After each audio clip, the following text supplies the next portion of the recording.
Hello guys, welcome back with me again in this channel. On today's tutorial, I'm going to show you how you can sync your CapCut phone to PC or how you can transfer CapCut projects from mobile to your computer. So first, you need to make sure that you log in into the same CapCut account both on your mobile and also on your PC. And after that, just upload your project to the CapCut space. So if you log in with the same account, you'll also have the same CapCut space. So here I'm going to, let's say, transfer this project. So just click on the three dots icon and click on upload to space.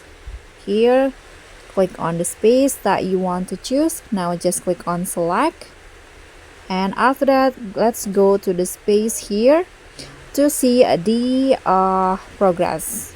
Okay, this one, let's see the projects. Okay, you guys can see here the project has been baked up or uploaded to my space.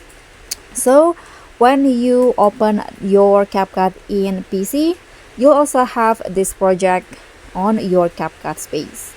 So that's all from me. Thank you so much for watching. Don't forget to like, comment, and subscribe. And also click on the thanks. Bye.